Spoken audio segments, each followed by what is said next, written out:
प्रधानमंत्री काली भाषण में एक स्पष्ट कर शासन केमती चले देश केमती चलैया हुए वैदेशिक नीति किभली भाव प्रणयन हुए से वैदेशिक नीति को आधार करी देश केमिति गति करिवो अन्य देश सहित आचरण प्रदर्शन करने ये कथा जे कांग्रेस लोक को मालूम नहीं ये कथा विश्वास करहबनी कहीं स्वाधीनता पर सबुठु अधिका समय जदि भारतर शासन दायित्व किए थाए से हूँ कांग्रेस दल तेणु प्रधानमंत्री एक कहले कांग्रेस जो डिमांड करुच्ची कांग्रेस निजे जानी जे ए प्रकार दाबी कर जुक्ति युक्तता केते अछि। तृतीय कथा जोटा बेसी गुरुत्वपूर्ण कांग्रेस कहीं बारंबार कथा कहूँ से कथा प्रधानमंत्री को सब प्रमाण दरकार युद्ध विमान खसीची केमिति आतंकवादी माने या भीतर को प्रवेश कले कांग्रेस जहाँ सब दाबी करुच्ची तार उत्तर प्रधानमंत्री काली रखी प्रथमे प्रतिरक्षा मंत्री कहले आज्ञा परीक्षा जी दिए सी भल कले परीक्षा रे कि खराब कले रिजल्ट सीट रु जना पड़ो मार्कसीट रु किए कौन पचारे तुम्हें परीक्षा हॉल लेखिला बेले खाता 3टा पेंसिल भांगीगला 3टा कलम रो काली सरीगला एक कथा किए गोटी पचारे या पछरे तो डोनाल्ड ट्रम्प न 5टी विमान जेट युद्ध विमान खसी जायछि बोली से कहछन्ती से मुने ने मु से कहूची मु सही कथा प्रश्न कर पचार प्रतिरक्षा मंत्री मध्य कहछन्ती जे ताको भाषण में आप लक्ष्य करथिबे जे विरोधी दल माने जेते पचारछन्ती आमर केते क्षति हे गला से माने कहीं तो दिने आमको पचारुना पचारिबा उचित जदि प्रश्न पचारछन्ती जे आमे ताकर केते क्षति कलु माने यार अर्थ होउची कांग्रेस दल जोटा प्रधानमंत्री काली ताकर जो लंबा भाषण रे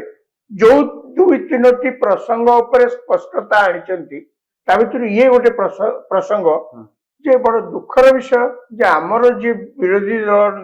अछंती सब विशेष कर कांग्रेस सी आम सेना बाहिनी उपरे तांकर भरोसा नहीं एक दुई रे सेमाने जहा कहउचंती पाकिस्तान मध्ये से कहउची आपण जदि दुई पाकिस्तान जो जो प्रकार कथा कहउची एपर कि वाक्य शब्द जो कथा कहउची पाकिस्तान आमर कांग्रेस दल मध्ये से मोटामोटी भाव कहउची बोली एकता मध्ये लोकसभा रे आलोचना प्रसंग रे एकता मध्ये आछि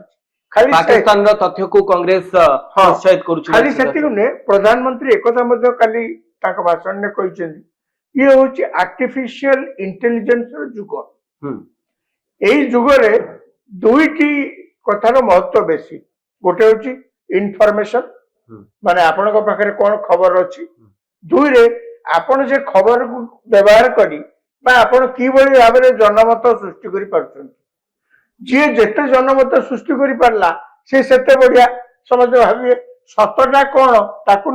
के पचार नंती माने आमर जे विरोधी दल रहिले भारत रे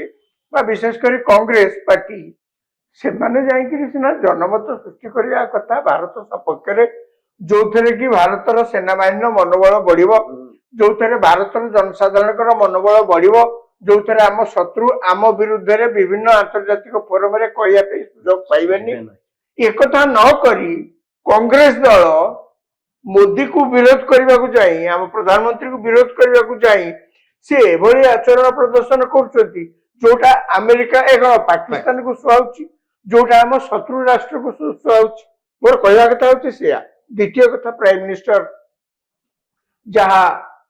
जो प्रसंग टी कल स्पष्टता आनिचंती प्रथम थर पे भारत एई ऑपरेशन सिंदूर रे प्रमाण करी देखैची जे आम तैयारी अस्त्र शस्त्र को गुण रे अन्य मानक ठारू कम नुहे प्रमाण करके मते देखैची जे आमे घोषणा करथिलु आतंकवादी मानकु निपात करिया पे आमे घोषणा करथिलु आतंकवादी मानकर ठिकाना जगह जोठी सब से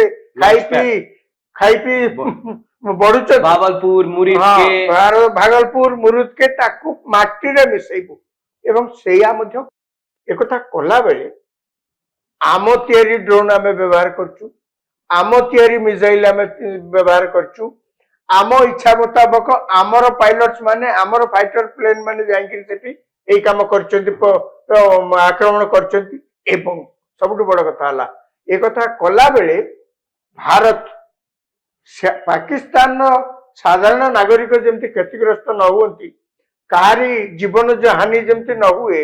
କାହାର ଘର ଯେମିତି ନ ଭାଙ୍ଗେ ତାକୁ ଦୃଷ୍ଟିରେ ରଖିଛନ୍ତି। ସେଇଥିଲାଗି ପ୍ରଧାନମନ୍ତ୍ରୀ କହିଛନ୍ତି ଯେ ଆମେ କେତେ ପାରଙ୍ଗମ ଏଇଥିରୁ ଆପଣ ଜାଣିପାରିବେ।